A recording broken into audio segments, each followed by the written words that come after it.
မြန်မာပြည်သားတဦးကိုခုန်ကန်ကဲတင်လိုက်တဲ့သတင်း4 လ 5 ရက်2026မှာသတင်းတက်လာတာဖြစ်ပြီး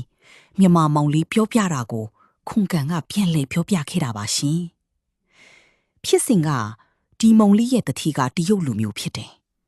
အဲ့ဒီတရုတ်တတိကသူ့ကိုညနေ4 နာရီကနေည8 နာရီထိနှိပ်စက်ခဲ့တာတဲ့ရှင်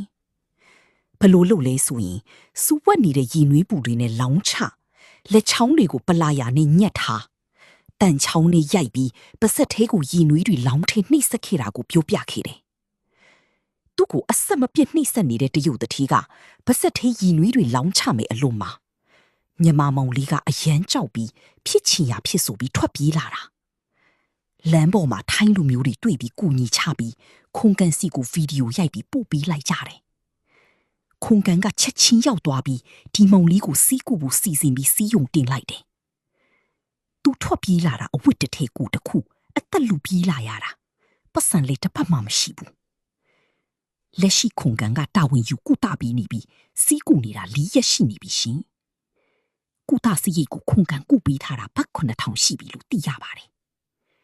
လက်ရှိဒီမောင်လေးအမိနဲ့ဘလူဖြစ်လို့နှိမ့်ဆက်ခံရတာလေဆိုတာကိုနောက်ထပ်သတင်းကို update ထပ်တင်ပေးပါမယ်မောင်လေးလည်းအမြန်သက်သာပါစီလို့ဆုတောင်းပေးပါတယ်ရှင်။ကူညီပေးချသူအားလုံးကိုလည်းကျေးဇူးတင်ပါတယ်